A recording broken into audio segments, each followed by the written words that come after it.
Hello, everybody. Hello there.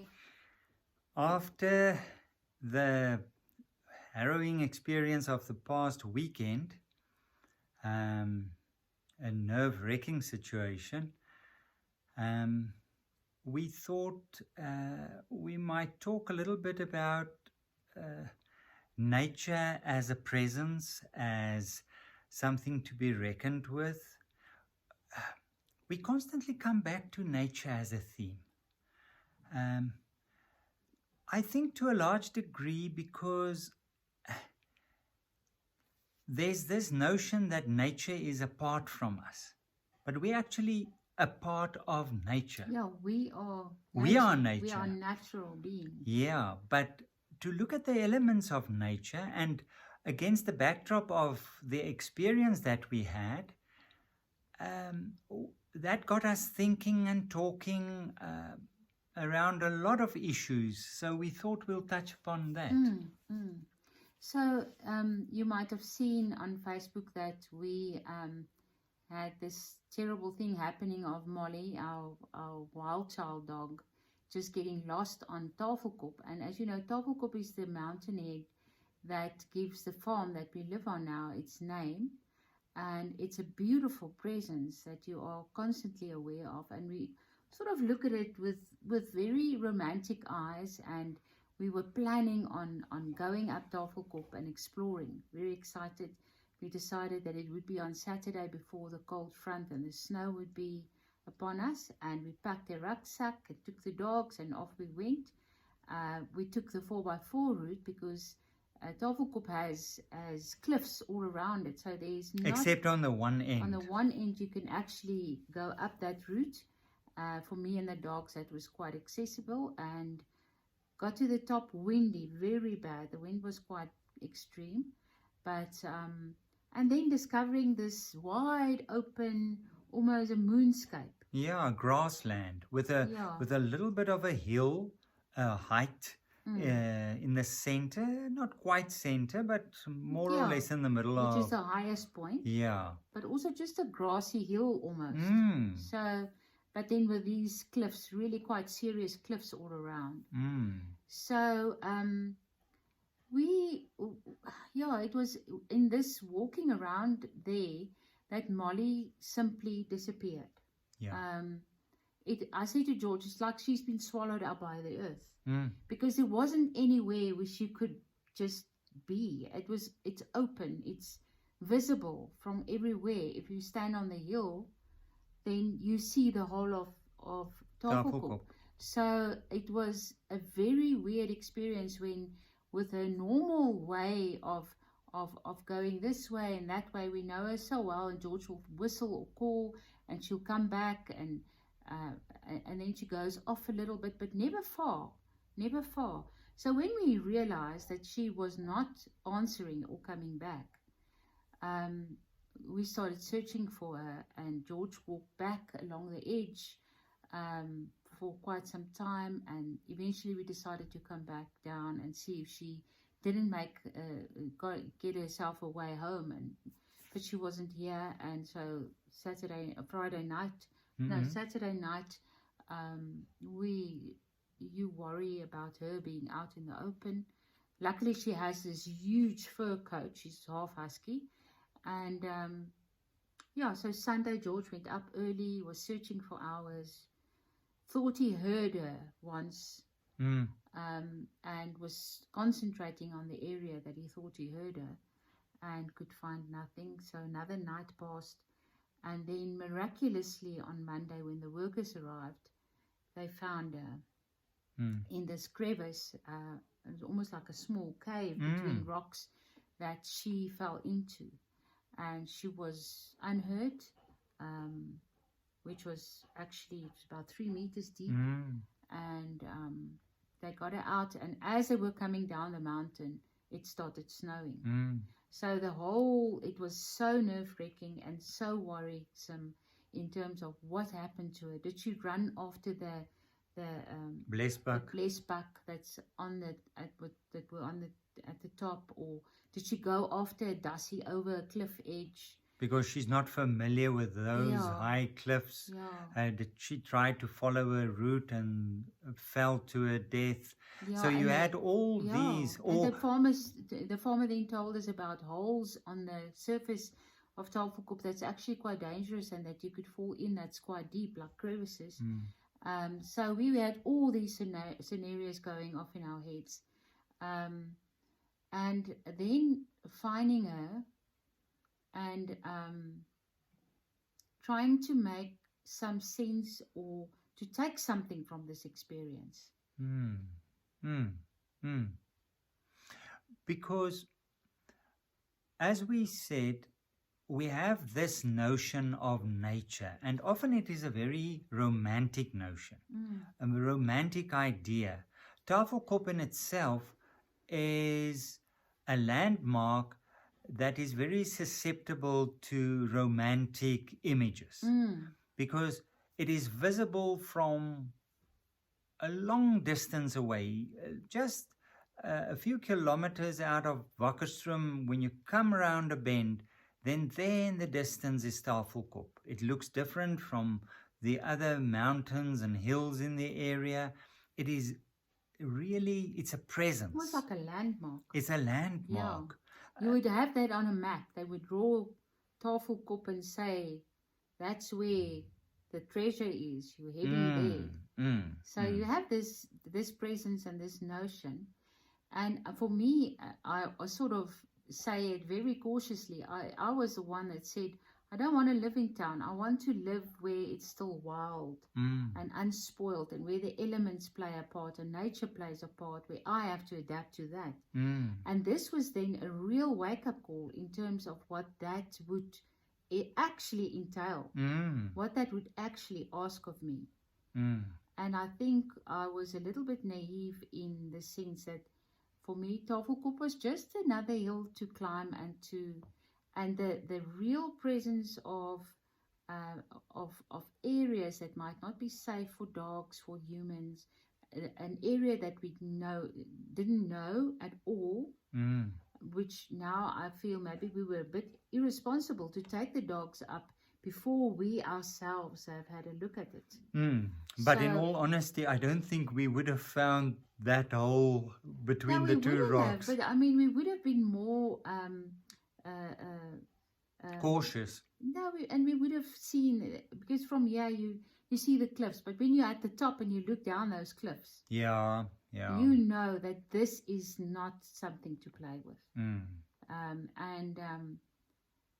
So I think for me personally, it was a wake-up call in terms of that it's a beautiful wild space and I do not want it to be otherwise. Yes. I want that unspoiledness, but it also asks something of me, and it asks my respect, and it asks of me to be present when I'm in it, and to get to know it.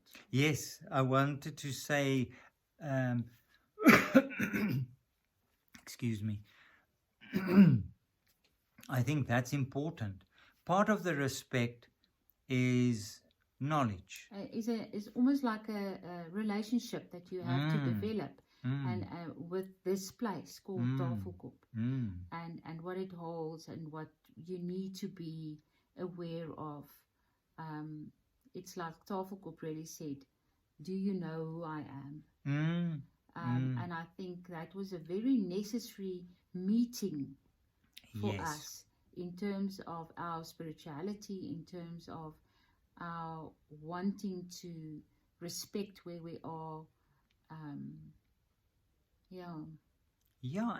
And living in this wonderful, unspoiled area to a large degree, it is a matter of getting to know the direction of the wind, the movement of the clouds, because in a sense, because we are so high above sea level, also in terms of the surrounding area, it is high-lying, and there's a lot of mountains, but Tafelkop in itself is very, very high. Up there it is 2,100 meters.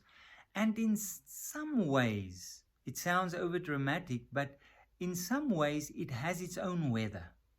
Yeah. Mist tends to move in when it's still sunny in other. Yeah, because then the clouds are at that level. So Yes. yeah. So and because it's so open and wide, um, we have our pointers. We could say, okay, there's that thing and there's that thing. But if a fog had to actually set in there, and it's not even something that we thought of, quite frankly. But it was a nice sunny day. It was. Yeah. Yeah. But you could get lost easily. Yeah. In terms of that. Yeah. Yeah.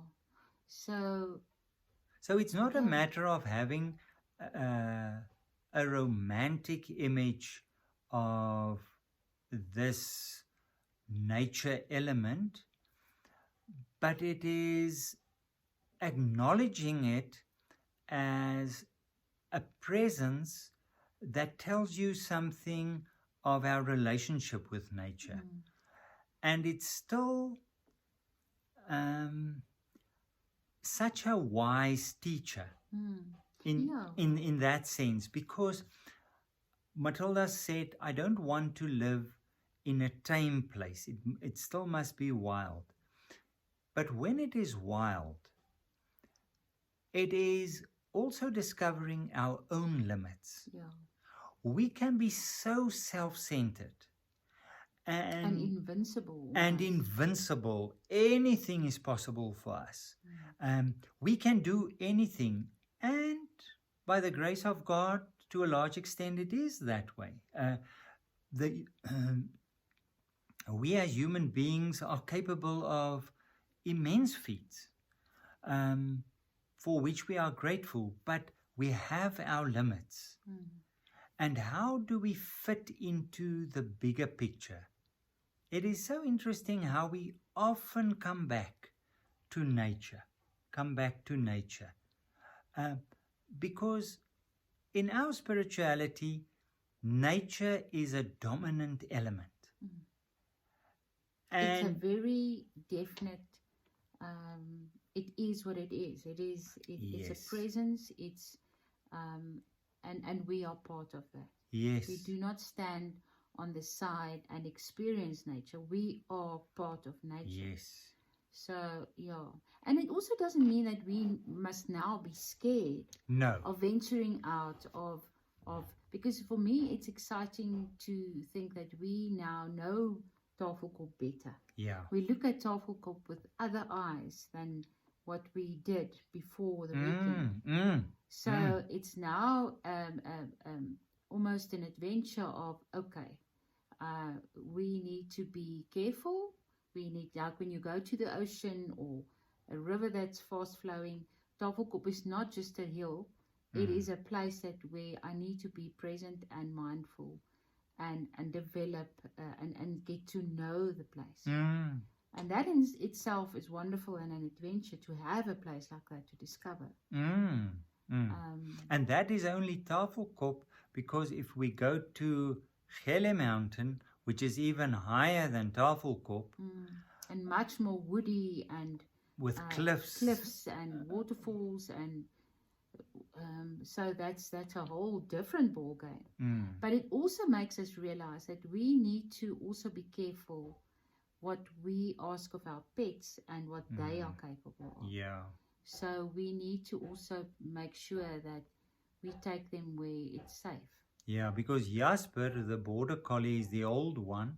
He's now 12 years old and in good health, but he tends to become stiff after a lot of activities. He tends to struggle with rheumatism almost and stiff joints. So after the ordeal on Tafelkop on Saturday, when we returned anxiously home, he was so stiff. He really overdid it. Yeah.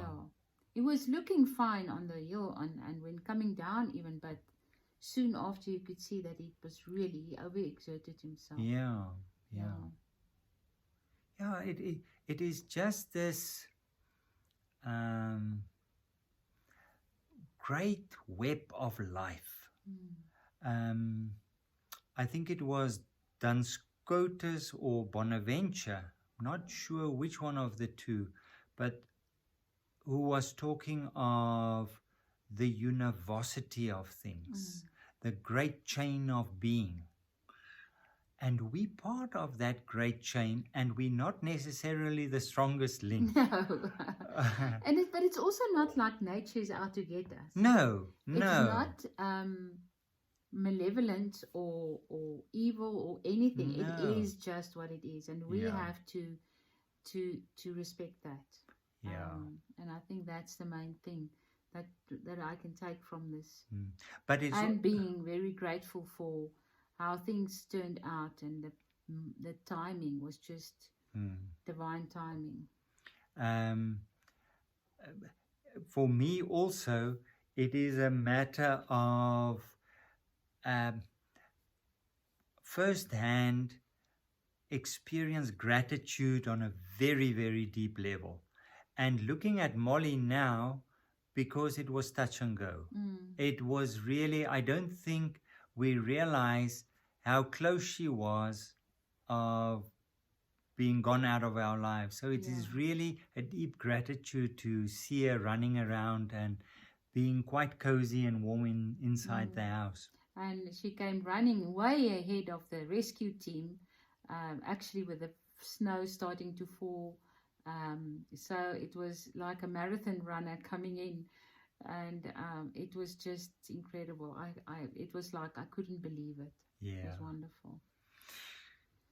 Yeah. I think in future we'll touch on nature again, but thank you that we could share this with you, and keep warm on that side. Yeah, keep well, everyone. Bye-bye. Bye.